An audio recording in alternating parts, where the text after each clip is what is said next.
Atenção! Este episódio possui conteúdo sensível associado à violação de direitos e abusos.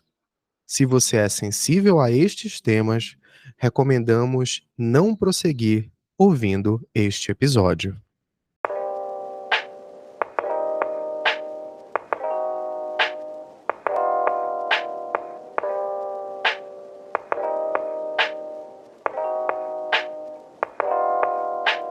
Olá, como você está hoje?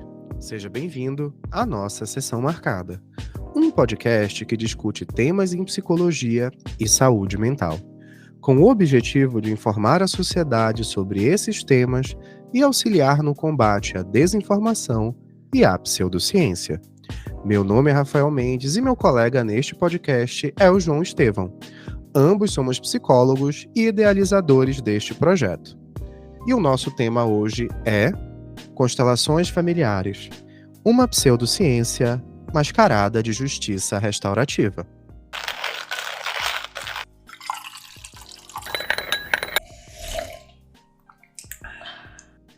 E para entender melhor sobre o assunto, conversamos com Charlene Oliveira, psicóloga de atuação clínica, é especializanda em terapia da aceitação e compromisso pelo Centro Brasileiro de Ciência Comportamental Contextual e terapia comportamental dialética pelo Instituto Contínuo.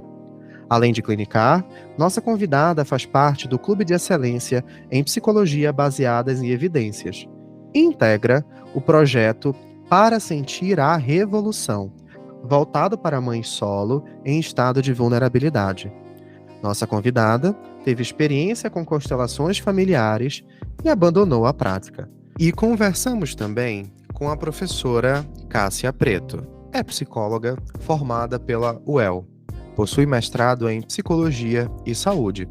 E é especialista em diversas áreas associadas à psicologia e avaliação psicológica, como administração e recursos humanos, em psicologia clínica e psicologia organizacional.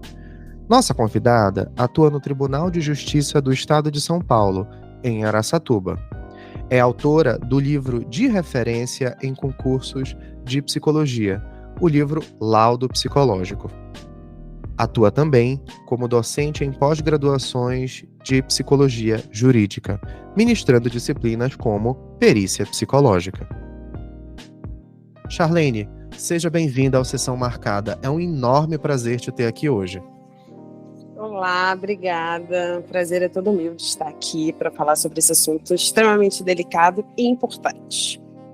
Então, para a gente começar, né? Charlene, o que de fato é a constelação familiar para os nossos ouvintes entenderem do que estamos falando? Eu vou falar brevemente, porque é um assunto extenso e denso, tá bem? A constelação familiar, ela é um método terapêutico, primeiramente, muito importante, não comprovado e não científico, de terapia breve para resolução de conflitos. Os profissionais da área, eles afirmam que os problemas de hoje que a gente tem, eles podem ser influenciados por traumas sofridos por gerações anteriores da nossa família, pelos nossos antepassados, né? E que mesmo que a pessoa em questão hoje esteja sofrendo, ela não tenha conhecimento desse evento. Eles chamam isso de emaranhado sistêmico, né? Que são questões não resolvidas passadas que atingem um familiar no presente. A constelação familiar, ela busca essa reconciliação de todos os antepassados, né? De questões excluídas antigamente e que hoje precisam estar em pauta, né? Por assim dizer, para a vida fluir e ser liberado energeticamente. Isso tudo, eles têm é baseado em 3 leis sistêmicas, que se chamam ordens do amor. E essas leis são a lei do pertencimento, da hierarquia e do equilíbrio. E aqui cabe dizer que, logo, sem mesmo saber o que é, né? Como que pode existir hierarquia e equilíbrio dentro de um sistema só? Já é uma coisa a se pensar, né? Na prática, eles dizem umas frases de efeito, e aqui vou citar 2 frases que eu acho que diz muito sobre a incompatibilidade de funcionamento e de precisão da prática, que é: eu vejo você e você é grande e eu sou pequena, que para mim é uma das frases que mais impacta negativamente a prática. Eles têm uma questão crucial, né, que é honrar pai e mãe, que nada mais é do que você concordar com os pais que têm, independente do que esses pais tenham feito a você ou a outros. E isso é mesmo que esses pais sejam abusivos, por exemplo. Exatamente. Então, assim, aí entra uma questão imensa, né?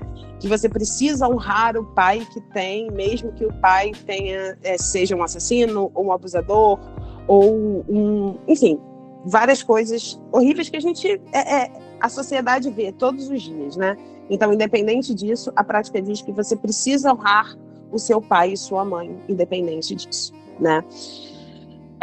Dizem, né, que ela se baseia em elementos de terapia familiar sistêmica, fenomenologia existencial, um misticismo quântico, e que o fundador da constelação familiar, ele estudou Gestalt, psicanálise, análise transacional e juntou isso tudo e formou a constelação familiar. Então, psicologia e física misturados numa coisa só. E psicologia, mais ou menos. Mas sim. Freestyle. Exatamente. Assim, vou pegar um pouquinho de cada um, vou tacar no caldeirão, vou misturar e aqui vai sair a magia. Que nada mais é do que o que eles acreditam mesmo. E eu até peguei depois, eu vou falar sobre um trecho que eu achei no site do Jus Brasil, falando sobre constelação familiar. Mas voltando, ela foi criada por Bert Hellinger, ele era alemão, ele faleceu em 2019, viveu bastante, e ele se auto-intitulava um psicoterapeuta, mesmo sem nenhuma formação em psicologia. Ele foi seminarista, né? E logo depois que ele foi seminarista, acho que aos 17 anos, ele foi para o exército se aliando aos nazistas na guerra. E depois disso, ele virou padre, e ali ele fez teologia e filosofia. E depois que ele fez isso tudo, ele foi missionário católico na África do Sul, e ficou 16 anos lá, e foi quando ele conheceu a tribo dos Zulus, que tem muito baseado, a constelação familiar tem muito do que ele diz, né, em livros, que ele enxergou e entendeu acompanhando de perto durante tantos anos os Zulus. Charlene, na sua perspectiva, como é que você observa o uso dessa prática da constelação familiar, que você já disse que é uma pseudociência, que mistura conceitos muito distantes um dos outros aqui no Brasil? Como é que você vê que essa aplicação tem acontecido no nosso país? Eu acho extremamente perigoso, em vários âmbitos, né? E aqui eu cito dois, né? O sistema de justiça, implementar isso, né? Eu entrei no site do Jus Brasil, como eu tinha falado para vocês, para pesquisar, porque eu não exerço mais a função de consteladora familiar há muitos anos, então eu fiquei sabendo por notícias, mas eu confesso que eu não tinha entrado para ver até que ponto a justiça estava interligada a essa prática. Então eu fui pesquisar sobre agora. E no site do Jus Brasil, eles assumem que é uma técnica alternativa lá, e que permite, eu estou lendo o que eu copiei do site, permite identificar problemas pessoais que se encontram além da esfera jurídica. E eles acreditam que assim possam resolver problemas jurídicos mais rápido, mais fácil, e não entrar em processos judiciais. E lá, o depoimento e todas as explicações que falam sobre a constelação é de uma advogada que também é consteladora familiar. E aí, eu entro com uma outra perspectiva de um problema muito maior. Primeiro que ela escreve lá, ver a alma do membro familiar que está em conflito. E isso nossa, eu não tenho nem palavras para dizer o quanto que isso é perigoso estar num site que as pessoas buscam como referência. E existe uma questão também que ela é advogada, né? Ela fez uma formação em direito, ela tem todo o arsenal e acredito que toda a capacidade para estar ali na mediação de conflitos como uma advogada, não como uma consteladora familiar, porque ali mexe com muito mais coisas no âmbito mais psíquico da pessoa que um advogado não tem capacidade acadêmica para isso, estudos para isso, não capacidades porque eu digo de uma forma, não é inteligente ou não tem atributos. É só porque as pessoas estudam para aquilo que elas se designam a fazer. Então, você entende que essa prática ela é arriscada porque são profissionais diversos que podem aplicar a constelação familiar, não é uma prática exclusiva da psicologia. Como é que, se você puder também comentar, foi a sua formação em constelação familiar? Ela tem certos critérios? Ela leva muitos anos? Como é que é? Então, é um risco muito grande, porque existe uma falta de profissionalismo enorme, porque são péssimas formações. São formações muito... Por exemplo, a minha formação, hoje eu até me envergonho de falar isso publicamente, mas eu acho que é extremamente necessário para mostrar o quão despreparada a pessoa sai para exercer essa prática. Eu fiz uma formação de 10 dias e recebi um diploma que eu estava apta a ser consteladora. Então, um arquiteto, um engenheiro, uma atriz, uma advogada, qualquer pessoa pode entrar no mesmo curso que eu fiz, mesmo sendo psicóloga, e fazer um curso de 10 dias e sair com um diploma, podendo exercer uma função. E nós, como psicólogos, sabemos o quanto a gente estuda, né? São 5 anos de formação, mais 1 ano e meio de cada pós, ou mestrado, ou doutorado. A gente está sempre estudando, se aperfeiçoando, e a gente tem a sensação que sempre precisa de mais, né? Sempre precisa estudar mais e ter mais conhecimento para benefício dos nossos pacientes, clientes, independente de como a gente chama, e para a nossa prática clínica também. Então, assim, isso é um risco muito, muito grande, sabe? Essa falta de capacidade profissional de lidar também com futuros danos, porque você faz ali, né? Tem aquele momento da terapia breve da constelação familiar e depois a pessoa vai para casa e acabou. E os futuros danos que isso pode causar na mente de uma pessoa é extremamente prejudicial, porque uma pessoa que não é psicólogo, né? Uma pessoa que é uma advogada ou que é, enfim, uma outra profissão, como que ela lida depois com aquela pessoa que se propôs a fazer com ela um ato que para aqueles ali que estão presentes é tão sério? Charlene, no seu ver, quais os possíveis riscos que você observa na utilização das constelações familiares? Então, como eu já tinha dito antes, eu enumerei aqui alguns riscos que eu acho que são, ao meu ver, assim, né, na minha prática, que eu enxergo hoje. Primeiro que é a falta de profissionalismo, a falta de seriedade, porque não existem evidências científicas até hoje que comprovem que essa prática deva ser usada. A péssima formação. Hoje em dia existem cursos online, cursos rápidos, cursos gravados, cursos mais extensos, até aqui abrindo um adendo de quando eu falei sobre isso na live que eu fiz com o professor Daniel, muito maravilhoso, obrigada, professor Daniel, que me abriu esse espaço também, e eu recebi muitos comentários de que não, mas eu fiz um curso de 3 anos, que profissional é esse que é você para estar falando isso?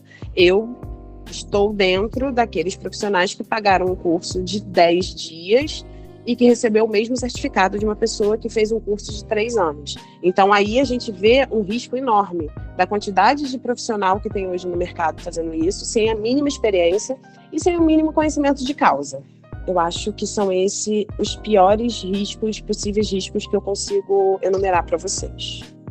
E que riscos você entende que podem acontecer para aquela pessoa que ela é constelada? Olha, perguntas difíceis, assim, porque são tantos. 3 exemplos, não, tem até mais, de coisas que são ditas na constelação familiar e que vão muito contra a nossa sociedade em si, tá? E que isso pode gerar um risco para quem ouve e leva aquilo a ferro e fogo, vamos dizer assim. Primeiro, é uma visão patriarcal do sistema familiar enorme, né? Em todo o contexto, por mais que muitas pessoas neguem isso, qualquer livro que você pegue do Bert Hellinger para ler, ou qualquer prática que você vá assistir de constelação familiar, existe ali um sistema patriarcal muito forte. E aí a gente volta lá daquelas 3 leis do amor, da hierarquia, né? Então, como que pode existir equilíbrio se existe uma hierarquia patriarcal ali enorme de que a mulher é sempre culpada de tudo? Então, se uma mulher que está constelando, por exemplo, e tiveram casos sobre isso, né? Enfim, que o pai estuprou a própria filha, né? E a filha, e o Bert Hellinger fez a filha ajoelhar e agradecer ao pai o estupro, porque assim eles estavam criando vínculos, e o pai só fez isso porque a mãe rejeitava ele sexualmente. Então a culpa de ter acontecido isso com a filha era da mãe dela. Nossa. E aí, sim, né? E o Bert Hellinger já deu algumas, quando estava vivo, né? Alguns comentários sobre a homossexualidade ser uma doença. E existe uma hierarquia na guerra, né? Que assassinos de guerra não têm culpa porque eles receberam ordens para fazer aquilo. E que a adoção é um equívoco, porque destrói todo um sistema familiar, toda uma hierarquia familiar ali de antepassados, porque se eles acreditam que os seus problemas vêm dos seus antepassados mal resolvidos, como que eles vão constelar alguém que é adotado, que não sabe absolutamente nada sobre seus antepassados? Então a sua família é uma outra que não é de sangue. Então ele ditava que a adoção é um equívoco. Então, por esses exemplos, vocês conseguem entender o quanto risco uma pessoa pode correr ouvindo isso, estando super fragilizada, num momento muito íntimo e frágil, que ela se abre para uma pessoa totalmente desconhecida e que a pessoa fala que ela precisa pedir perdão ao abusador dela. Como que ela sai dali e como que ela lida com isso depois?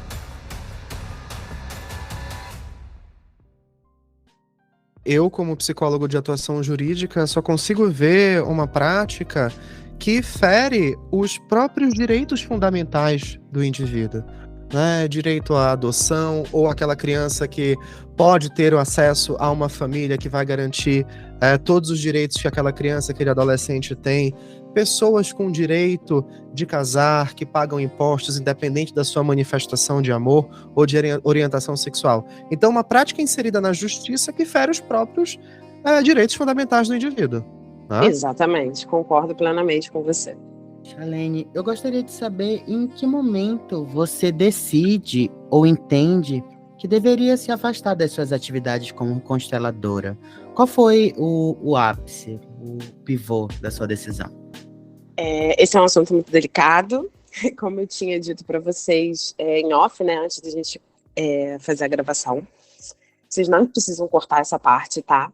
Mas foi a minha decisão de divórcio. Eu, quando fiz o curso de constelação e quando comecei a constelar, eu era casada e já passava na minha cabeça algumas questões sobre eu ainda continuar casada. E eu constelei o meu casamento, né? Não como consteladora, mas como cliente. E eu constelei o meu relacionamento e ali dizia que nós seríamos parceiros por toda a vida, que tínhamos uma vida interligada e que nada mudaria isso. E hoje eu enxergo que sim, nada vai mudar isso, temos uma filha, né? Então, independente do que a gente seguiu da vida, as nossas vidas estão interligadas porque nós colocamos um ser humano único no mundo, que ele é o pai e eu sou a mãe. Mas naquele momento, falando sobre as leis do amor, as ordens do amor, da constelação familiar, sobre hierarquia e equilíbrio, eu achava que eu era culpada por eu não estar dando um equilíbrio suficiente para a minha relação, né? De eu querer ser grande e ele pequeno. E naquela situação me mostraram que ele deveria ser o grande e eu a pequena, pelo esse sistema de hierarquia patriarcal que a constelação traz. Isso me gerou um sofrimento muito grande que hoje eu olho para trás e eu não consigo nem entender como que eu consegui acreditar naquilo naquele momento. Mas você está estudando aquilo, eu estava apta a acreditar aquilo por alguma questão e eu acreditei fielmente naquilo. Só que meu casamento continuou muito ruim. Então, eu comecei a rever os conceitos sobre o que a constelação me trouxe daquilo e entendi que não fazia o mínimo sentido eu continuar casada porque eu fiz uma sessão de constelação familiar. Então, ali eu entendi que aquilo era uma grande falácia, que só seria bom para mim se eu quisesse que meu casamento fosse bom, se eu quisesse continuar me relacionando com aquela pessoa, independente se o meu antepassado ou o antepassado dele tiveram alguns problemas relacionados a relações amorosas. A minha relação amorosa com ele ou com qualquer outra pessoa, quem faz sou eu agora no presente, né? Então, foi depois de muita terapia com uma psicóloga comportamental, né, que eu consegui entender isso tudo e me perdoar, de alguma forma, me libertar desse passado. E hoje falo isso mais para abrir os olhos das pessoas do que com orgulho de ter feito isso. Nossa, Charlene, eu te agradeço por trazer um conteúdo tão pessoal. E eu sigo esse episódio, essa entrevista, já me manifestando como um admirador da tua coragem. Ah, Muito muito obrigado mesmo. obrigada. Que isso, obrigada. Então, aproveitando esse pontapé que você trouxe de uma questão pessoal, que recado você poderia passar para os nossos ouvintes que estão curiosos sobre a constelação familiar, que receberam uma indicação de começar a ser constelado, ou tem algum familiar, amigo ou amiga que está fazendo parte da constelação, seja como estudante ou esteja sendo constelado ou constelada também? Não faça. Eu acho que é o conselho mais Direto ao ponto. gente, desculpa. Mas não faça, assim, mas fora de brincadeira. Pesquise. Pesquise, mas pesquise em sites sérios, pesquise em instituições comprovadas, analise muito bem o que você quer buscar dentro de você. E eu acho que hoje nós temos várias linhas de psicologia comprovadamente eficazes, muitos profissionais maravilhosos para todos os bolsos, para todas as pessoas, né? Com tantas especificidades.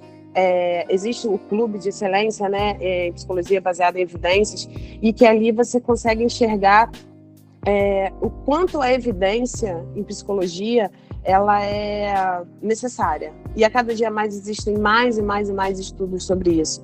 Então, assim, é a sua vida, é a sua cabeça, é a sua saúde mental que está em jogo. Então, busque bons profissionais, pesquise bastante antes de você tomar uma decisão tão séria que pode acarretar dores muito profundas que talvez a pessoa que constelou ou você próprio não consiga lidar com aquilo de uma forma saudável. Então, busque suporte, mas busque suporte com um profissional adequado, com um psicólogo, com um psiquiatra, com profissionais que estudaram de verdade para aquilo que eles estão se propondo a fazer. E aqui só vale mais um adendo que hoje existem ainda muitos psicólogos que fazem constelação familiar, né? Então, eu não posso nem falar que busque somente um psicólogo, mas busque um psicólogo que tenha uma linha de tratamento que seja comprovadamente eficaz para aquilo que você procura. Charlene, muito obrigado pela sua presença, pelas suas colocações extremamente diretas e importantes. Quando a gente está falando de uma prática sem evidências, a gente precisa pontuar os riscos, e você foi bem direta nessa pontuação. Eu tenho muito a te agradecer a essa participação na Sessão Marcada.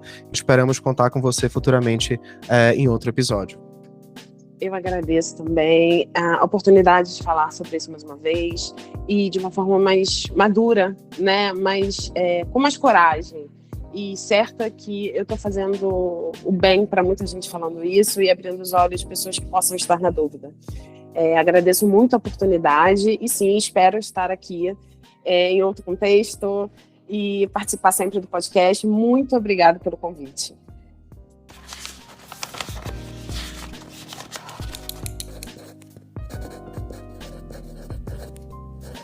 Converso agora com a professora Cássia Preto. Professora, muito bem-vinda ao Sessão Marcada. Com muita alegria, que eu não consigo expressar aqui em palavras, a gente te recebe aqui, uma profissional deste calibre, para participar desse episódio. Muito obrigado pelo seu tempo. Rafa, muito obrigada.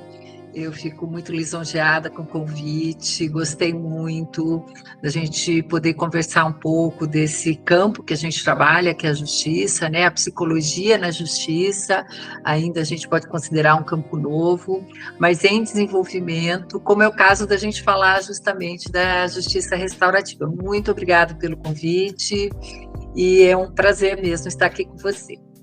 Professora, então, direto ao ponto. O que é essa tal de justiça restaurativa? Então, Rafa, a justiça restaurativa, eu não sou muito objetiva, então eu vou lá atrás para a gente falar... Por favor, conte histórias, é sempre bom.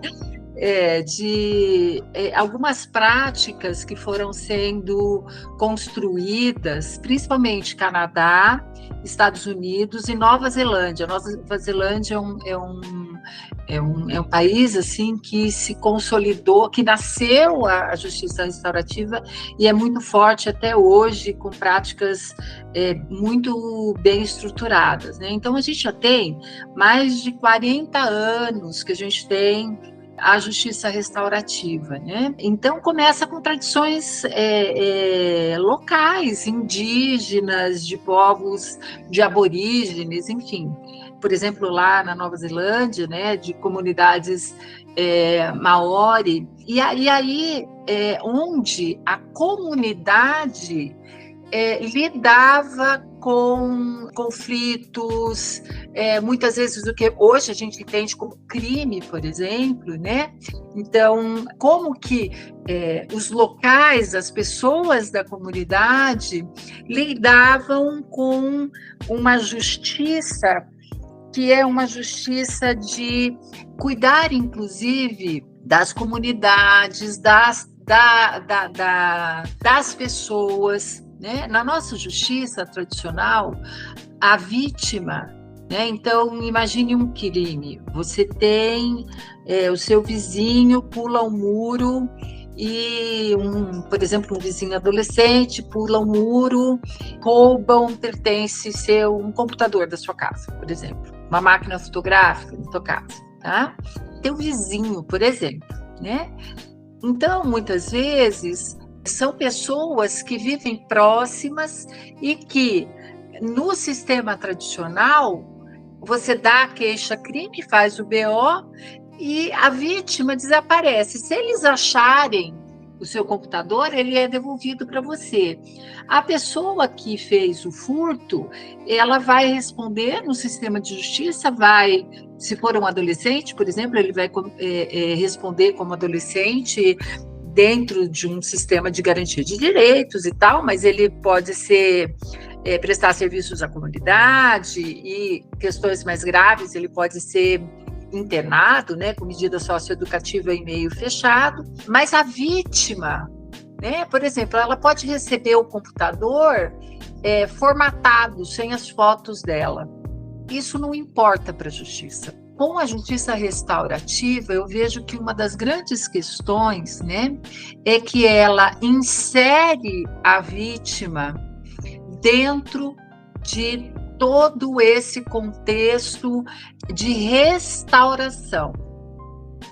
Então, respondendo agora sim a sua pergunta, a justiça restaurativa é um conjunto de princípios, sistemas, né, métodos, técnicas, que vai levar em conta conflitos, violência, tanto concretos como abstratos, como esse, por exemplo, perdeu as fotos, né? Perdeu o conteúdo de um computador, de uma máquina fotográfica.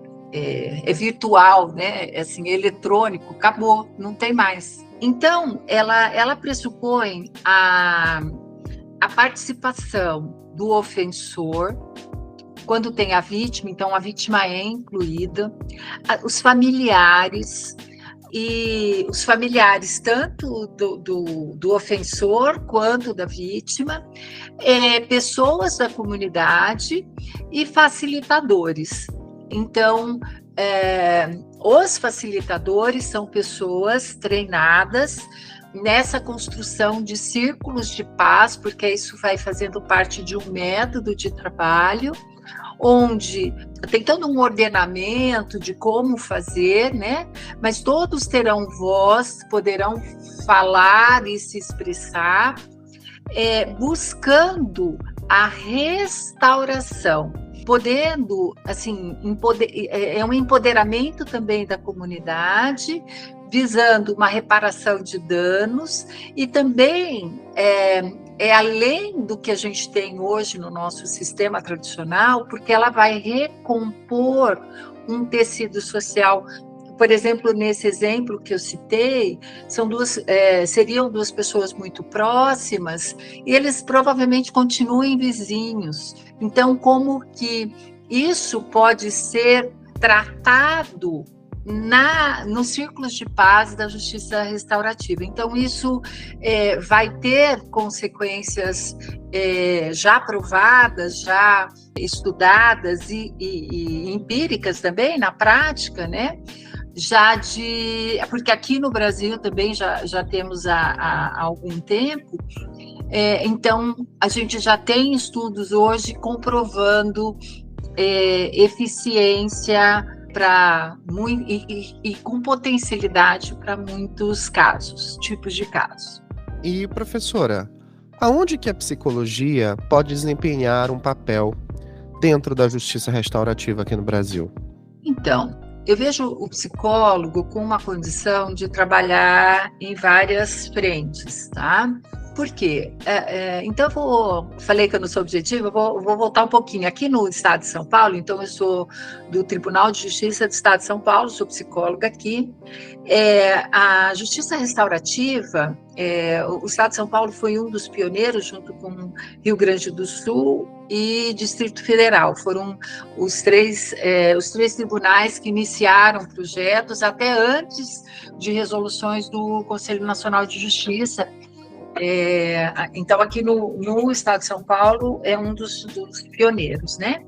Então, a entrada da justiça restaurativa é muito forte na justiça da infância e juventude, principalmente nas questões ligadas a adolescentes que cometem atos infracionais, que já tem todo um sistema organizado, né, com leis como o SINAS e tal, que organiza a responsabilização do adolescente pelos seus atos cometidos quando esses atos são equivalentes a crimes, né? Então, para o adolescente, a gente vai chamar de ato infracional. Então, é muito forte a entrada da justiça restaurativa em varas de infância e juventude. E no ordenamento institucional dos tribunais de justiça, os psicólogos, eles entram justamente nas varas de infância e juventude, família e agora depoimento especial e outras práticas. Então, os psicólogos, arrisco dizer que em todos os tribunais mesmo, já estão dentro dos tribunais, principalmente nas varas de infância e juventude. Então, a gente pode ser facilitador, mas eu vejo também que a gente pode entrar junto com o juiz, porque geralmente é o juiz que vai implementar a justiça restaurativa, né? Núcleos de justiça restaurativa. Então, a gente também pode apoiar no sentido de organizar esses projetos, quem faz o treinamento dos facilitadores, né? Esse multiplicador na implantação desses programas. Então, eu vejo a gente... Porque, assim, para ser facilitador, não precisa ter exatamente uma formação acadêmica única, né?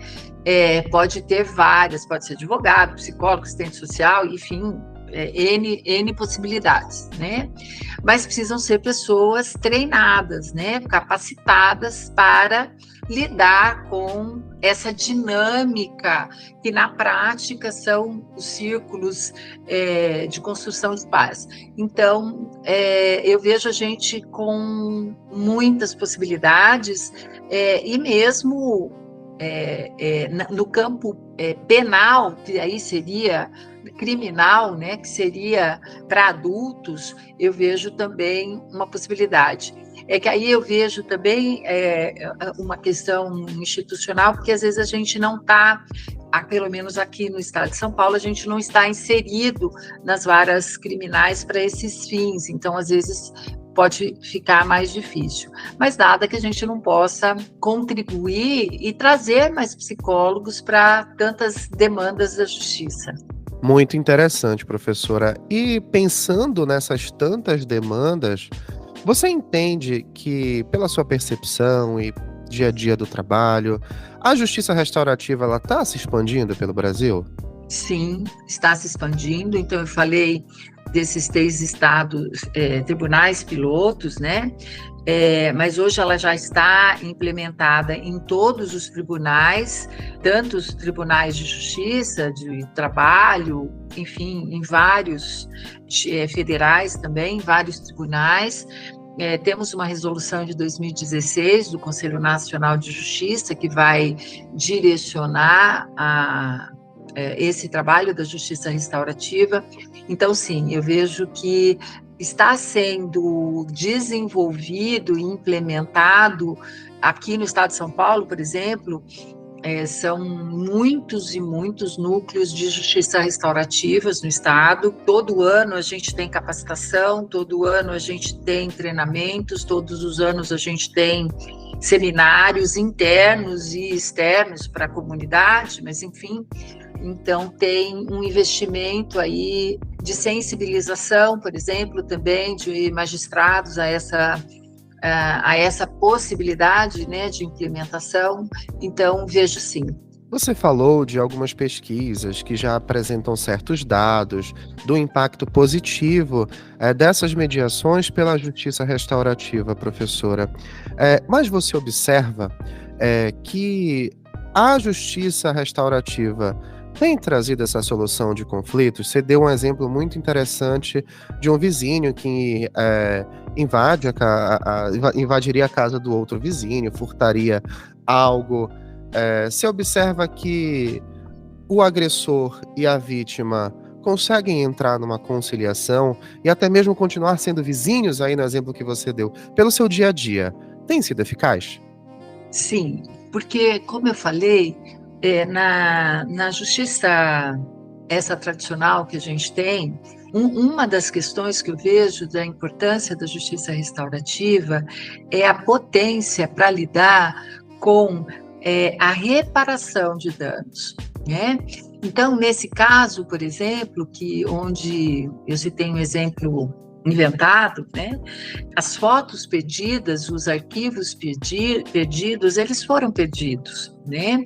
Mas essa composição que voluntariamente as pessoas vão estar ali sempre de uma forma voluntária, sempre ninguém vai ser obrigado a estar ali e a qualquer momento podem desistir.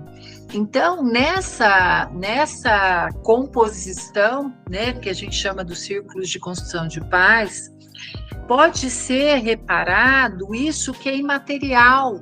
Então, dos familiares tentarem, por exemplo, então agora a gente vai contribuir com você para que você pague por um ano com a mesada do adolescente um arquivo na nuvem. Estou inventando aqui uma possibilidade, tá? Então, ele não vai ter mais as fotos, mas pelo menos daqui para frente ele vai ter as fotos dele, um backup do material que ele guarda no computador, ele vai ter subsidiado por esse adolescente. Então, por isso que a participação da família também, ela é muito importante, onde todos possam expressar, porque veja, olha como que isso é precioso, né? Seria um lugar que a vítima ou as vítimas, elas poderiam dizer, olha, eu tinha acabado de fazer as fotos de um aniversário e elas estavam ali naquele computador e eu perdi essas fotos. Essas fotos eu não vou recuperar mais, né? O ofensor, né, aquele que causou esse dano, ele pode se sensibilizar com isso e entender o lado e o dano que ele cometeu a essas pessoas. E isso pode fazer, e a gente já tem pesquisas nesse sentido, que isso pode ter uma eficiência de mudança, por exemplo, para essa pessoa que cometeu esse ato, nesse caso que eu citei, um ato infracional. Então,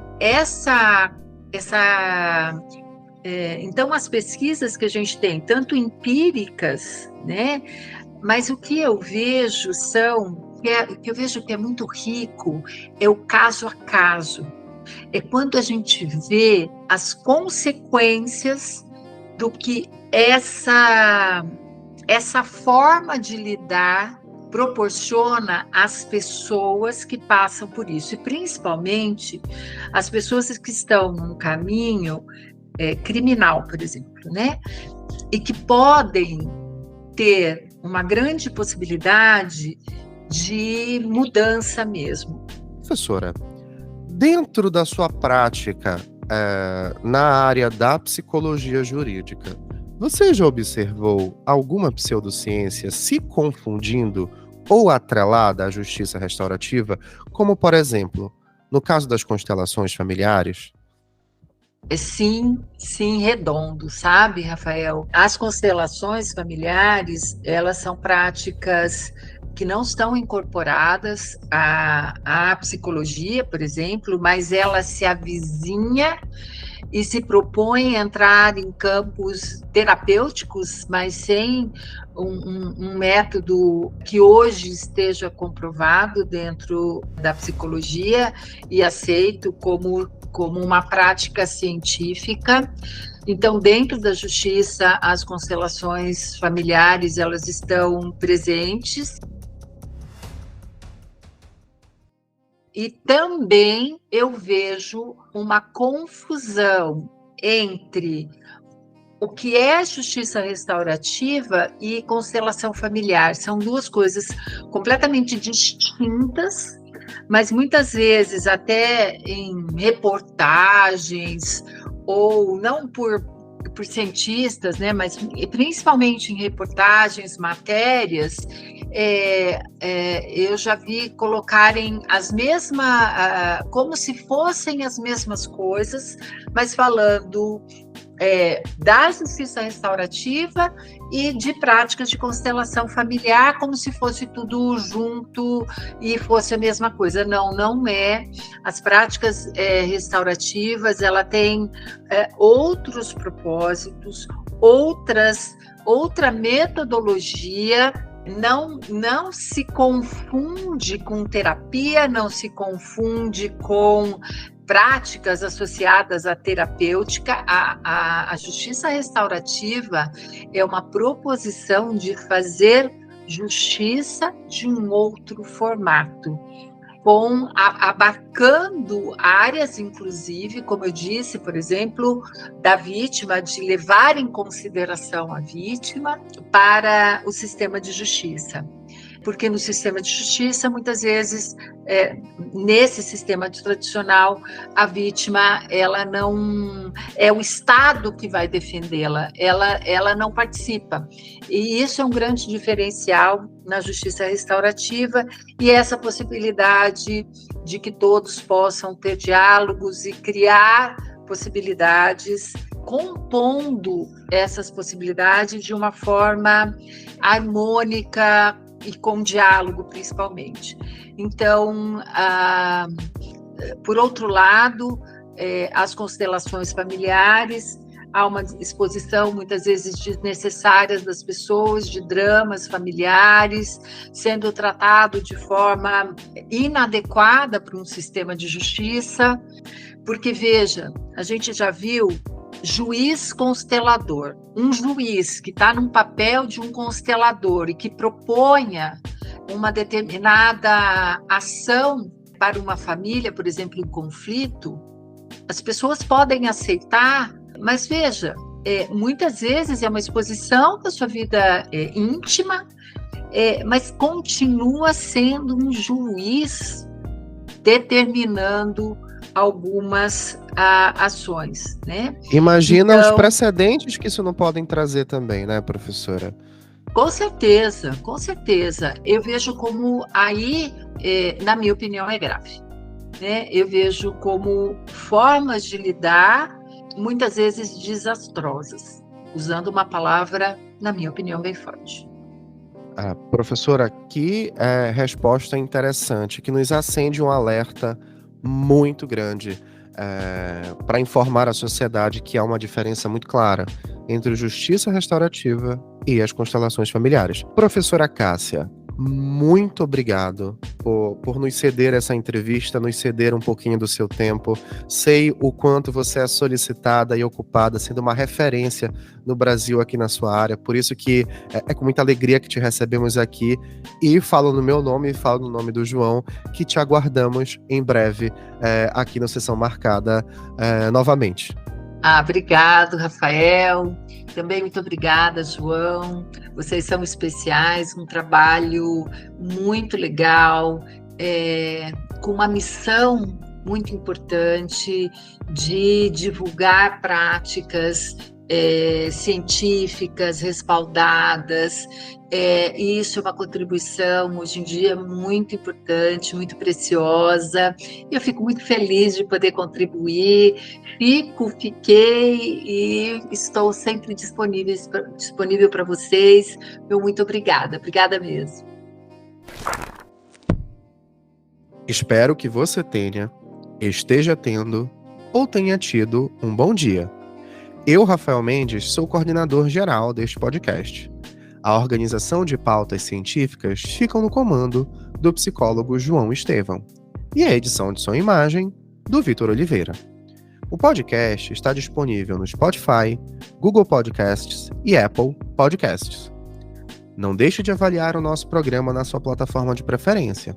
É rapidinho e essa atitude nos ajuda a levar ciência e informação para um número maior de pessoas. Siga a gente e ative as notificações para que você fique sabendo quando os novos episódios estiverem disponíveis. Nos vemos em breve em nossa próxima Sessão Marcada.